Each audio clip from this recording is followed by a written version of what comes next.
Vegeta defeated Frieza, but he still has some business left to do to save the universe. What are his next plans? My name's Michael from Vegeta T23 and welcome to part 2 of What If Vegeta was born with OMNI Ki. Before we start, check out the previous parts to keep yourself updated on the series. Also, make sure you like and subscribe. It helps me a lot and I thank you for your support. After a nice meal, Vegeta asks for rough directions towards certain planet locations from Namekians. They ask him how will he get there, but he just responds, quote unquote, flying there. Much to the confusion of Namekians, they ask him a lot of questions, which annoyed Vegeta. However, a big ship descended in the distance. Namekians sensed it and went to check it out from the distance. Vegeta went along as well. When he arrived there, he couldn't believe his eyes. There stood yet another Frieza Force ship, to which he was quite delighted to see. The Namekians couldn't believe the power they sensed from within the ship. Vegeta was confused on how they knew how to sense power levels without a device. The doors open and Vegeta expects King Cold to appear, but he was left speechless yet again. He did see Cold, but he was in his final form. He was in the same form as Frieza was when he decided to go full power. King Cold questioned his men on whether they are on the right planet and they confirmed the location. Vegeta, all powered up, comes out from behind the rock and stands right in front of King Cold. King Cold mentions how his son was killed by Vegeta himself, to which Vegeta confirms and smirks quite sourly. King Cold also mentions that he unlocked his final form just to get rid of Vegeta once and for all. Vegeta knew that Cold's second form was on par with Frieza's final form, so Cold's final form is gonna prove at least a little bit more of a challenge. The Namekians watched from afar, thinking Vegeta will get killed almost instantly, obviously judging very poorly because Vegeta's power cannot be sensed. King Cold rushed and teleported all over the place, but Vegeta just stood there as if nothing has happened. King Cold then went for the jab on Vegeta, but managed to break his wrist the second the jab connected. Vegeta just turned around, with King Cold in utter shock and pain. Vegeta decided to give King Cold a good demonstration of a proper jab by jabbing King Cold back. Vegeta's jab did a whole lot of damage than King Cold's, and King Cold was on his knees. Vegeta just commented how this used to be him, bowed on his knees, but no more. Vegeta then unleashed the most powerful attack that went in all directions. With one attack, Vegeta destroyed all that remained of the former Frieza Force, leaving no one in sight. Only rubble remained and Vegeta was happy with the outcome. Vegeta saw part of the ship that contained the pods and now had a normal way of coming home. He opened the pod and inside was a scouter. He thought that this scouter is gonna be useful for communicating with his fellow remaining Saiyans. But when he tried reaching them, nothing was there but the static. The only ones that answered were Gine and Kakarot. Gine carefully explained how all of them tried reaching Vegeta to no avail. All of them were killed by King Cold to prevent the Saiyans from flourishing yet again. The two were lucky because Vegeta was just in the way, so they decided to go for him. Vegeta told Gine that he has destroyed all remnants of the Frieza and Cold forces, even the Ginyu Force, as they were tagging along with King Cold.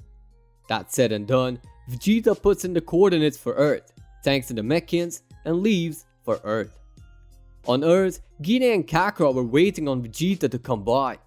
In the meantime, they're staying over at Gohan's house, since they encountered him a while back. He gave them clean clothes and taught them a thing or two about Earth and its nature. Gine and Kakarot are quite fond of the planet and are enjoying their time there. However, they are not keen on relaxing anytime soon. Vegeta arrives and sees an actually nice planet for once. Greenery all around and everything. He got attacked by a mountain lion but easily got rid of it with a backhand. Gine and Kakarot are both there and welcoming Prince Vegeta. He sees young Kakarot and starts thinking, but it all goes back when he sees a human, that being Gohan. He prepares for battle, but Gine knows and tells Vegeta that he nursed them back to full health once they arrived and got lost and hungry. Vegeta was quite confused, but found that humans are mostly pacifists. With that, Vegeta also joined the family.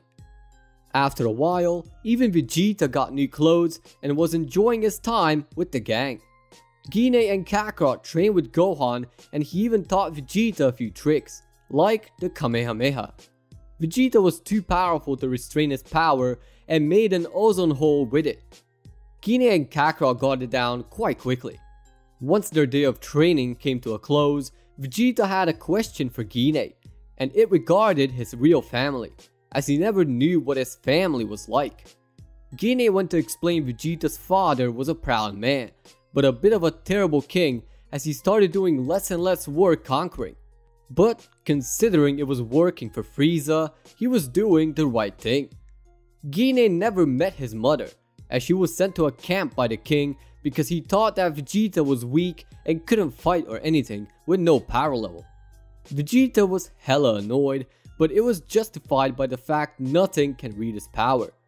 That done, he decided to go investigate something that he needed and left Gine and Kakarot on their own with Gohan. Vegeta flies off planet and follows a nebula heading out of the universe, signifying the center of the cosmos. He flied at such great speed, it far surpassed the speed of light. He got there in 20 minutes, flying at full power, and saw something very disturbing. The whole place was in total darkness, and he was barely able to push through to the dense and dark fog to get to the entrance of the palace. Vegeta called for the Grand Priest frantically to no avail, so he tried getting in only to get confronted by the Xenoguards, who forbid him from entering. He tried fighting them, but they were just too powerful, even for the infinitely strong Vegeta, and Vegeta had to stand down, asking the question of why. The Xenoguards didn't respond and just disappeared. However, Vegeta's Saiyan nature got the better of him, and he started with a very powerful Gallic gun, taught by the ex-royalty of his race. The blast managed to punch through the door, and he went in rushing. He created a time vortex so he could try efficiently get through the infinite space of the corridor, but he was abruptly teleported outside of the palace. He tried a few more times before passing a decently powerful Gallic gun yet again into the void of the corridor and left the area, returning back to Earth after getting lost a dozen times. He arrived back home and he told the news that his issue stands unresolved to Gine. She wonders if he went to get his brother, but that didn't even cross his mind, which brought him an idea to get him to Earth if he's still alive. Gine decided to help with the cause, and after a bunch of tries, they successfully made contact with Tarble, Vegeta's brother. Vegeta carefully explains why he's calling and their approximate location in the galaxy, sending pod coordinates, and Tarble gets on his way. After about a month of traveling, Tarble is there and he enjoys being on a new planet, which is not only unknown to him, but also rich in resources. Tarble mentioned he met someone there that he liked, so he's gonna stay for just a little bit so he doesn't worry about leaving her alone. Vegeta immediately calls Crush, angering Tarble.